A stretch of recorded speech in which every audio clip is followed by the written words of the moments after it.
நிறைய பேர் அதில் நிறைய ஃபோட்டோஸுகளை எடிட்டிங் பண்ணி அவருடைய முகநூல் பக்கங்களில் அவருடைய சோஷியல் மீடியாக்களில் பயன்படுத்துகிறாங்க. இந்த நேரத்தில் ஜெமினி அல்லது சேட் ஜிபிடி அல்லது மற்ற தளங்களில் இந்த மாதிரியான ஃபோட்டோக்களை உருவாக்க முடியுமா, இப்படி உருவாக்குகிற ஃபோட்டோக்களை பயன்படுத்த முடியுமா, மார்க் அடிப்படையில் இது ஹராமா ஹலாலா என்கிற ஒரு சர்ச்சை தற்போது துளிர் விட்டு வரக்கூடிய காட்சிகளை நீங்கள் பார்க்க முடியும். எடுத்த எடுப்புக்கு ஹராம் என்கிற ஃபத்வாவை கொடுத்துடாம அது உண்மையிலே எப்படி இயங்குகிறது என்பதை நம்ம பார்க்கணும். இந்த உருவப்படங்கள் தொடர்பாக அல்லாஹ்வுடைய தூதர் ஸல்லல்லாஹு அலைஹி வஸல்லம் அவங்க நமக்கு சில அழகான செய்திகளை கற்றுத் தந்திருக்கிறார்கள். அதிலே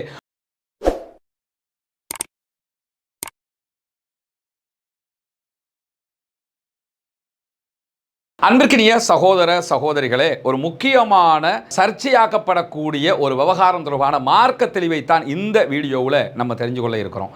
அது என்னன்னா, நமக்கெல்லாம் தெரியும், நவீன டிஜிட்டல் யுகம் நாளுக்கு நாள் அப்டேட் ஆகிக்கொண்டே இருக்குது. இந்த அப்டேட் என்பது எல்லா துறைகளிலும் அதிகரித்து வரக்கூடியதை நம்ம பார்க்கலாம். அது மீடியா துறையாக இருக்கலாம், மீடியா அல்லாத துறைகளாக இருக்கலாம், எல்லா துறைகளிலும் ஏதோ ஒரு வகையில் இந்த டிஜிட்டல் என்பதும் அறிவியல் என்பதும் ஒரு வளர்ந்து வரக்கூடிய ஒரு செய்தியாக மாறி இருக்கக்கூடிய நேரத்தில் சேட் ஜிபிடி வெளியிடப்பட்டதற்கு பிறகு ஏஐ தொழில்நுட்பத்தினூடான பல சாஃப்ட்வேர்கள் அப்ளிகேஷன்கள் உருவாக்கப்பட்டிருப்பது நமக்கு தெரியும். சேட் ஜிபிடி வந்தது, அதற்கு பிறகு அதை தூக்கி சாப்பிட்ற மாதிரி சீனாவினுடைய டீப் சீக் வெளியாக்கப்பட்டது, அதற்கு பிறகு மெட்டா தனியாக அவங்களுடைய தயாரிப்புகளை போட்டிருக்கிறாங்க, கூகுள் தற்போது ஜெமினி என்கிற அவர்களுடைய தயாரிப்பை வெளியிட்டிருக்கிறாங்க. இப்படி நாளுக்கு நாள் அந்தந்த கம்பெனியும் தனித்தனியான அப்ளிகேஷன்களை வெளியிட்டு கொண்டு வரக்கூடிய சூழலை நம்ம பார்க்குறோம். இது தற்போதைய காலத்தினுடைய பல தேவைகளை சீக்கிரமாக முடித்து தருகிற வேலையாக மாறிவிட்டது. முன்னெல்லாம் ஒரு ஃபோட்டோ பண்ணணும்னா ஃபோட்டோஷாப் படிக்கணும் அல்லது படித்தவன்ட்ட போய் வேலைகளை பண்ணணும். இப்போ அதெல்லாம் தேவையில்லை, உடனடியாக பண்ணிக்கிறலாம். ஒரு பாஸ்போர்ட் சைஸ் ஃபோட்டோ வேணும்னா நம்முடைய இருக்கிற ஏதாவது ஒரு ஃபோட்டோவை கொடுத்து எனக்கு இதை பாஸ்போர்ட்டுக்குரிய ஃபோட்டோவாக மாற்றித்தான்னு சொன்னால் அது கோட் ஷூட் போட்டு டை கட்டின நம்முடைய உருவத்தை என்ன பண்ணோம்னா நம்ம ஃபேஸ் தான் இருக்கும், நமக்கு அதை பண்ணி தந்துடும். அது நம்ம கொண்டு போய் அதை கொடுத்துக்கிறலாம். இதே மாதிரி பல தேவைகள், என்ன தேவைகளுக்கெல்லாம் நீங்கள் கேட்குறீங்களோ அதையெல்லாம் அது செஞ்சு தரும். ஒரு மதரசா நடத்துகிற மாதிரியான சில காட்சிகள் எங்களுக்கு வேணும், அதை உருவாக்கித்தான்னு சொன்னால் இந்த உருவாக்கி தர்றேன்னு சொல்லி உருவாக்கி தரும். அதனால் இன்றைக்கி இந்த செய்தி நிறுவனங்களை கூட நீங்கள் எடுத்துக்கிட்டீங்கன்னா நடந்த சம்பவங்களை சித்தரிப்பு காட்சிகளாக காட்டுவதற்கு இந்த ஏஐ தொழில்நுட்பத்தை பயன்படுத்துறதை நீங்கள் பார்க்கலாம். இந்த ஏஐ தொழில்நுட்பத்தினுடைய ஒவ்வொரு வேர்ஷனில் தற்போது ஜெமினி எல்லா பகுதிகளிலும் எல்லோர் கைகளிலும் தவளக்கூடிய ஒன்றாக மாறி இருக்கிறது.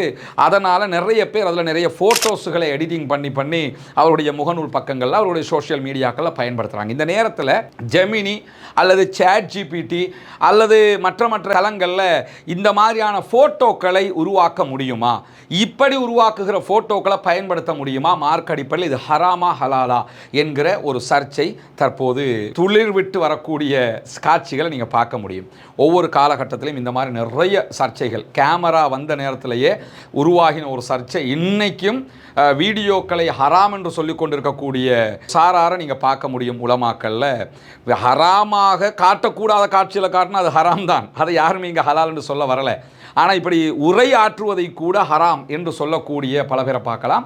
ஆரம்ப காலத்தில் இதை உரையாற்றுவதெல்லாம் ஹராம் என்று சொன்ன பல பேர் பிற்காலத்தில் அதை புரிஞ்சுக்கிட்டு இல்லை வீடியோக்கள் நமக்கு தேவை, அது தொழில்நுட்பத்தினுடைய வளர்ச்சி என்று அதை புரிஞ்சு கொண்டதை நம்ம பார்க்கலாம். அந்த அடிப்படையில் தற்போது இந்த ஜெமினி, சேட் ஜிபிடி அல்லது டீப் சீக் இதுகளில் இந்த ஃபோட்டோக்களை எடிட் பண்ணுகிற இந்த தொழில்நுட்பம் வந்ததுக்கு பிறகு இதெல்லாம் ஹராம், அதெல்லாம் அப்படி பண்ணக்கூடாது என்கிற ஃபத்வாக்கள் வெளியாகக்கூடிய காட்சிகள் நீங்கள் பார்க்கலாம். முதல்ல என்ன புரிஞ்சுக்கிறோம்னு கேட்டால், இந்த உருவப்படங்கள் தொடர்பாக அல்லாஹ்வுடைய தூதர் ஸல்லல்லாஹு அலைஹி வஸல்லம் அவங்க நமக்கு சில அழகான செய்திகளை கற்றுத் தந்திருக்கிறார்கள். அதிலே முதன்மையாக எல்லோரும் பேசுகிற ஒரு பிரபலமான நபிமொழி தான் ரசூலுல்லாஹி ஸல்லல்லாஹு அலைஹி வஸல்லம் அவர்கள் சொன்னார்கள், எந்த வீடுகளில் உருவப்படம் இருக்கிறதோ, எந்த வீட்டில் நாய் இருக்கிறதோ அந்த வீடுகளுக்கு ரஹமத்துடைய மலக்குமார் வரமாட்டார்கள். ரஹமத்துடைய மலக்குமார் தான், உயிரெடுக்கிற மலக்கு வருவார்.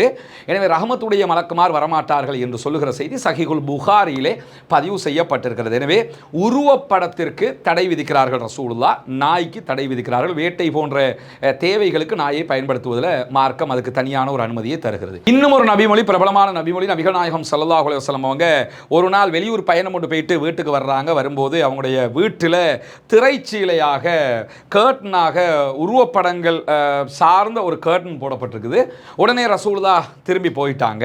பிறகு அடுத்த நாள் வர்றாங்க. வரும்போது அதே கர்டனை தலையை தலையணையாக செய்து வைத்திருக்கும் போது அது தலையணையில் சாஞ்சுக்கிட்டு தூங்கினாங்க என்கிற செய்திகள் இந்த இரண்டும் கலந்த செய்திகளாகவும் தனித்தனி செய்திகள் வருகிறது. தனித்தனியாக ரசூலுல்லாஹ் வந்தாங்க திரும்பி போயிட்டாங்கிற ஒரு செய்தி, திரும்ப அடுத்த நாள் வந்தாங்க தலையணையில் சாஞ்சுக்கிட்டாங்கன்ற மாதிரி செய்திகள் எல்லாம் சஹீஹுல் புகாரி, முஸ்லிம் உள்ளிட்ட பல நபிமொழி கிரந்தங்களில் நம்ம பார்க்க முடியும். எனவே உருவப்படமாக இருந்ததை கண்டு ரசூலுல்லாஹ் அதை ஏற்றுக்கொள்ளவில்லை, அதை அனுமதிக்கவில்லை, போயிட்டாங்கிறத நம்ம இதில் பார்க்கலாம். இந்த ஹதீஸ்களை எடுத்து வைத்துக்கொண்டு உருவப்படம் என்கிற வட்டத்துக்குள்ள இந்த வீடியோ காட்சிகளையும் டிஜிட்டல் யுகத்தில் இருக்கக்கூடிய காட்சிகளையும் கொண்டு வந்து சில பேர் அதை புரியாம சேர்த்துற காட்சிகளை நம்ம பார்க்க முடியும். எனவே முதலாவது நம்ம என்ன தெரிஞ்சுக்கிறோம்னு கேட்டால், இஸ்லாத்தில் உருவப்படங்கள் தடுக்கப்பட்டிருக்கிறது என்பதில் மாற்று கருத்தில். பிரிண்ட் எடுக்கக்கூடிய, அதுவும் தேவைக்காக எடுப்பதற்கு இஸ்லாம் அதை தடை விதிக்க. ஒரு ஐடென்டி கார்டுக்கு நீங்கள் எடுக்கணும், அதே மாதிரி ஒரு பாஸ்போர்ட்டுக்கு எடுக்க வேண்டி வரும், ஒரு பத்திரிகை நடத்துகிறோம், பத்திரிகையில் ஒரு செய்தியை சொல்றதுக்கு தேவைப்படும், ஸ்கூல் புக்கில் ஒரு செய்தியை சொல்றதுக்கு தேவைப்படும்னா அது ஓகே.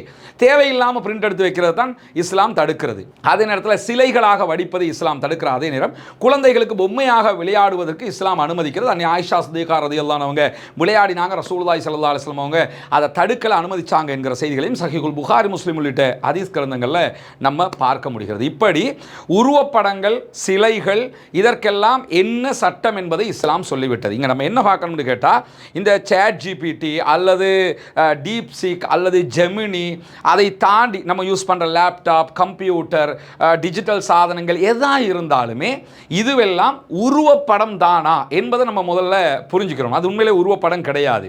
ஒரு கண்ணாடிக்கு முன்னாடி நீங்கள் போய் பார்க்குற மாதிரி ஒரு விவகாரம். கண்ணாடியை பார்க்கும்போது நம்முடைய உருவம் தெரியும், திரும்ப நம்ம அந்த இடத்த விட்டு போயிட்டோம்னா உருவம் தெரியாது. அதனால் கண்ணாடியை பார்க்குறது ஹராம்னு யாராவது சொல்லுவாங்களான்னா அப்படி யாரும் சொல்கிறது கிடையாது. கண்ணாடியில் பார்க்கும்போது நம்முடைய உருவம் தெரிகிறது. உருவம் தெரிகிறது என்பது வேற, உருவமே இருக்கிறது என்பது வேறு.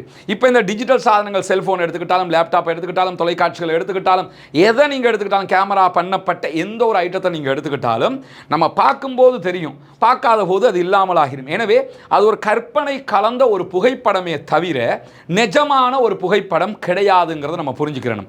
அதை இப்படி பார்த்தோம்னா தெரிய போகுது, பார்க்கலன்னா இல்லை மூடி வச்சிட்டோம்னா தெரியாமல் போயிடும். அதுக்குள்ள ஆயிரக்கணக்கான இது போன்ற புகைப்படங்கள், காட்சிகள் இருக்கத்தான் போகிறது.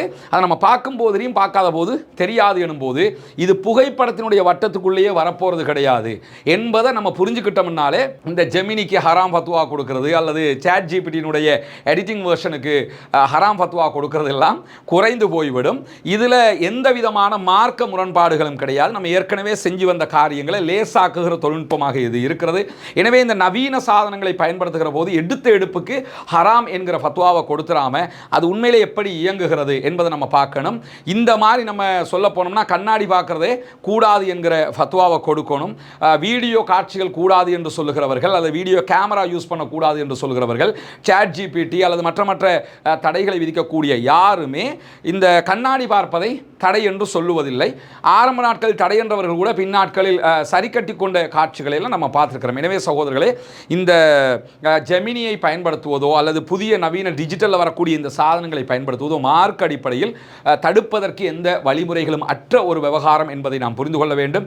இதற்கு அவசரப்பட்ட ஹராம் ஃபத்வா கொடுப்பதை விட ஆழ யோசித்து இதனுடைய சிஸ்டம் என்ன என்று பார்த்தீங்கன்னு சொன்னால் அது ஒரு கற்பனையான ஒரு விவகாரமே தவிர நிஜமான இப்படி கையில் நீங்கள் எடுத்து பார்க்குற ஒரு ஐட்டம் கிடையாது. அது கற்பனையான ஒரு ஐட்டம், பார்த்தா தெரிய போது, பார்க்கலன்னா இல்லாமல் போயிட போகுது. அப்படியான ஒரு ஐட்டம்.